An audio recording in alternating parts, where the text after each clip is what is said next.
ಕನ್ನಡ ಮತ್ತು ಸಂಸ್ಕೃತಿ ಇಲಾಖೆ ಹಾಗೂ ಲಲಿತ ಕಲಾ ಅಕಾಡೆಮಿ ವತಿಯಿಂದ ಗೌರವ ಪ್ರಶಸ್ತಿ ಮತ್ತು ವರ್ಣಶ್ರೀ ಪ್ರಶಸ್ತಿ ಪ್ರದಾನ ಸಮಾರಂಭ ಬೆಂಗಳೂರಿನಲ್ಲಿ ನಿನ್ನೆ ನಡೆಯಿತು.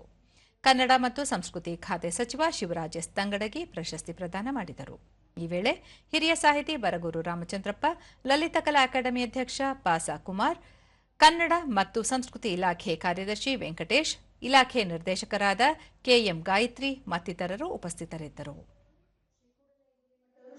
ಅಶೋಕ್ ಅಭಿನಂದನೆಯನ್ನು ನಾವು ಸಲ್ಲಿಸ್ತಾ ಇದ್ದೇವೆ.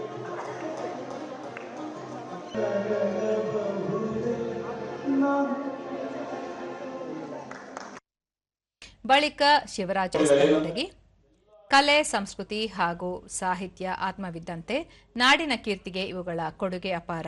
ಚಿತ್ರಕಲೆ ಅದ್ಭುತ ಅಭಿವ್ಯಕ್ತಿ ಮಾಧ್ಯಮವಾಗಿದ್ದು 1961ರಲ್ಲಿ ಅಸ್ತಿತ್ವಕ್ಕೆ ಬಂದಾಗಿನಿಂದ ಕರ್ನಾಟಕ ಲಲಿತ ಕಲಾ ಅಕಾಡೆಮಿಯು ನಾಡಿಗೆ ಸಾಕಷ್ಟು ಕೊಡುಗೆ ನೀಡಿದೆ ಎಂದು ತಿಳಿಸಿದರು. ಕನ್ನಡ ಮತ್ತು ಸಂಸ್ಕೃತಿ ಇಲಾಖೆಯಡಿ 14 ಅಕಾಡೆಮಿಗಳು ಕಾರ್ಯನಿರ್ವಹಿಸುತ್ತಿದ್ದು, ಪ್ರತಿಯೊಂದು ಅಕಾಡೆಮಿಗೂ ತಲಾ 1 ಕೋಟಿ ರೂಪಾಯಿ ಅನುದಾನ ನೀಡಲು ಕ್ರಮ ಕೈಗೊಳ್ಳಲಾಗಿದೆ ಎಂದರು.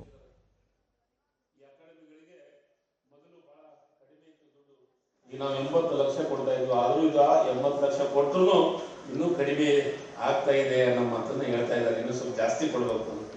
ಈ ಸದ್ಯ ನಾನು ಈಗಾಗಲೇ ಪ್ರಪೋಸಲ್ ಕಳಿಸಿದ್ದೀವಿ, ಮುಖ್ಯಮಂತ್ರಿಗಳ ಗಮನಕ್ಕೆ ತಂದಿದ್ದೀವಿ. ಎಲ್ಲ ಅಕಾಡೆಮಿಗಳಿಗೆ ಕನಿಷ್ಠ 1 ಕೋಟಿ ಕೊಡಬೇಕು ಅಂತ ನಾನು ಮೊನ್ನೆ ಕ್ರಿಯಾ ಯೋಜನೆ ಅಪ್ರೂವ್ ಮಾಡೋ ಹೊತ್ತಿಗೆ ನನ್ನ ಸೆಕ್ರೆಟರಿ ಮತ್ತು ನಿರ್ದೇಶಕರಿಗೆ ನಾನು ಸೂಚನೆ ಕೊಟ್ಟಿದ್ದೀನಿ. ಪ್ರಪೋಸಲ್ ರೆಡಿ ಮಾಡಿ ಸರ್ಕಾರಕ್ಕೆ ಕಳಿಸೋಣ ಅನ್ನೋ.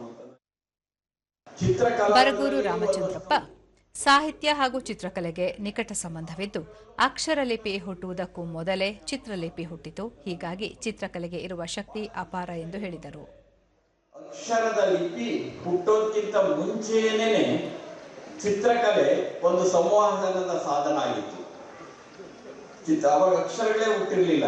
ಚಿತ್ರಗಳ ಮುಖಾಂತರವಾಗಿ ಎಲ್ಲವನ್ನ ಸಂವಹನೆ ಮಾಡ್ತಕ್ಕಂಥ ಒಂದು ಕಾಲ ಅತ್ಯಂತ ಪ್ರಾಚೀನ ಕಾಲದಲ್ಲಿತ್ತು.